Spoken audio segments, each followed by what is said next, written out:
वज़ीर-ए-आज़म मोदी रवा महीने कनाडा में होने वाले G7 के इजलास में बतौर मेहमान शिरकत नहीं करेंगे। उन्हें कनाडा की जानिब से दावतनामा भी नहीं भेजा गया। अच्छा जी, वैसे जिस फैक्ट्री में तुम पलते हो वहाँ जो है झूठ बोलने के अलावा कुछ और सिखाया भी जावे है। ये हुई ना बात। It's a great honor to host you at the G7.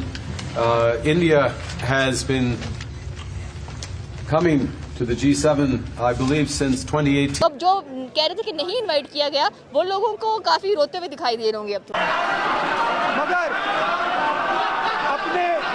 अब आप G7 की बात करें, G7 के अंदर क्या कहते हैं, मैक्रोन साहब का भी अभी ट्वीट आया था कि ट्रम्प चले गए वहाँ से, ये वो इररेलेवेंट वो इस तरह हो जाती है कि एक मुल्क जो अपने आप को रिप्रेजेंटेटिव समझता है सारी दुनिया का, उसका जो प्रेसिडेंट है वो क्या कहते हैं एक समिट को एक लेवल ऑफ रिस्पेक्ट नहीं दे पा रहा, तो उसकी वजह से क्या कहते हैं इररेलेवेंस इस तरह भी हो जाती है कि क्या कहते हैं जो इंटरनेशनल लॉ होते हैं उनको तो क्या कहते हैं अमेरिका कुछ समझता ही नहीं है। हाँ। समझेगा ही क्यों जब तुम जैसो ना उसे अपना अब्बू बना रखा। इंडिया के इकानमी तो टोटल 2 बंदों के हाथ में, उन 2 बंदों को निकालो तो इंडिया के इकानमी तो पाकिस्तान से भी ज्यादा खराब है। वो अंबानी अडानी की बात करें, लेकिन है तो इंडिया के साथ ही ना। निकालो तो सही ना।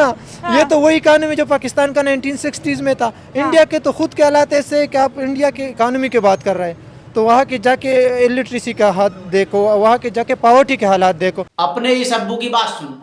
वहाँ के जो बिजनेसमैन हैं वो बहुत बड़े हैं, वहाँ का नॉर्मल पीपल जो एक इन्वेस्टमेंट कर रहा है उसकी इन्वेस्टमेंट एक पाकिस्तान में एक वेल नाउन बिजनेसमैन से ज़्यादा बड़ी उसकी इन्वेस्टमेंट है, तो वो वहाँ की इकोनॉमी बहुत स्ट्रॉन्ग है, आप उससे कम्पीट नहीं कर सकते। मुझे यकीन है। हम बड़ा ऑब्जर्व करते हैं कि नरेंद्र मोदी जब किसी मुल्क पे जाते हैं इनका रेड कारपेट पे वेलकम कैसा होता है, इनके बॉडी जेस्चर क्या है और कितने कॉन्फिडेंट नजर आते हैं।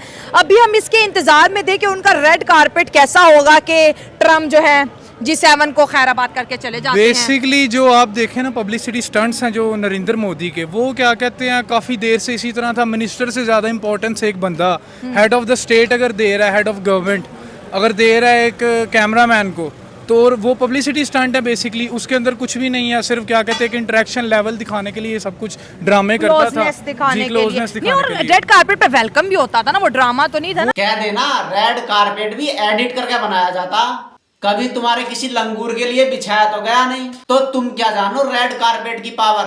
I am really sorry.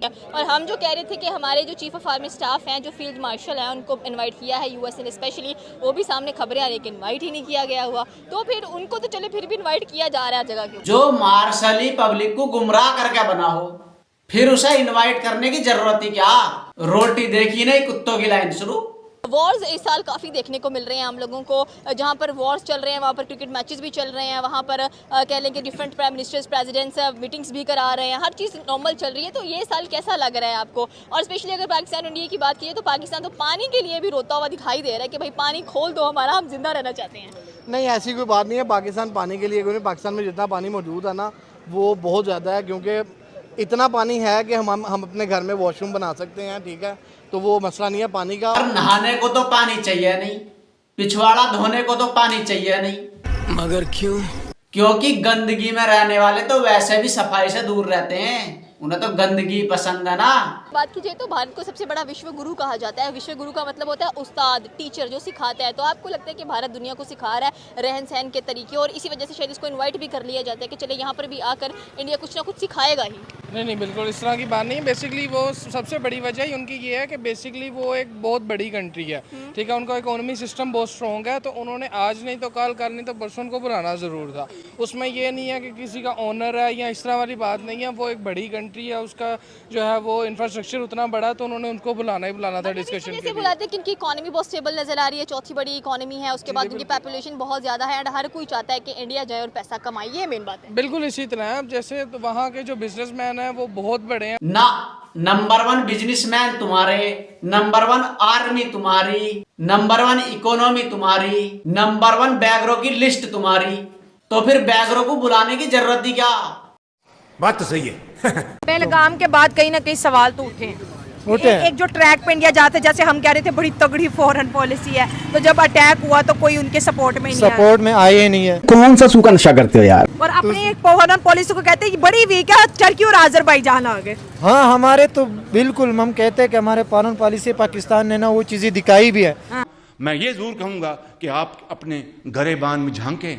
हम कैपेबिलिटी वाइज हम बहुत अच्छे, बाई नेशन जो है ना हम इंटीग्रेटेड है, जो ये इंडिया प्रोपेगेंडा कर रहा था कि पाकिस्तान के जो अंदर इंटरनल जो इतने इश्यूज़ है कि वो बाहर के इश्यूज़ के मुकाबला कर ही नहीं पा रहा है। हाँ। तो वो तो लोगों ने देख ही लिया, कंट्रीज़ ने भी देख लिया, और इसी वजह से बहुत कंट्री जो है ना पाकिस्तान के वो हेल्प के लिए पाकिस्तान के बैक पे खड़ी भी थे, लेकिन इंडिया के बैक पे क्या खड़ा था। दोस्तों मैंने एक कहावत सुनी है, मैंने सुना शेर अकेला ही शिकार करता और गधे जो है झुंड बनाकर उसके आगे आगे भागते हैं। अगर बात समझ में आ गई हो तो भाई कमेंट में जय हिंद जरूर लिख दियो। तो इश्यूज पे बात करने के लिए उनको 110% उन्होंने बुलाना। बिल्कुल इश्यूज पर बात करने के लिए उनको बुलाना पड़ेगा। पाकिस्तान में से इनविटेशन क्यों नहीं गया? पाकिस्तान डिजर्व नहीं करता, आई थिंक हार्श बट ये रियलिटी है, डिजर्व नहीं करता पाकिस्तान। अरे कहाँ राजा भोज और कहाँ गंगू तेज। पाकिस्तान अनप्रिडिक्टेबल है, कुछ भी कर सकता है हर फील्ड के अंदर, चाहे वो क्रिकेट है, चाहे वो पॉलिटिक्स है, चाहे वो वार है, कुछ भी है। पाकिस्तानी नेशन, पाकिस्तान के कंट्री जो है ना वो अनप्रिडिक्टेबल है, वो कुछ भी कर सकता है। ये तो भरोसा हर फील्ड में तुम्हें देखा भी है, क्रिकेट में भी देखा, जब भी सामने आते हो तुम हर बार जीत जाते हो भाई। और वार में भी तुम्हें 4 बार देखा, तुम कभी हारे नहीं हो, बस पतलून उतरवा दी, वो भी एक साथ 93,000 की। कर तो तुम कुछ भी सकते हो, जो काम दुनिया में कोई नहीं कर सकता उस काम को तुम कर सकते हो, ये तो भरोसा है, नाम है। अल्लाह के नाम पे दे दे बाबा।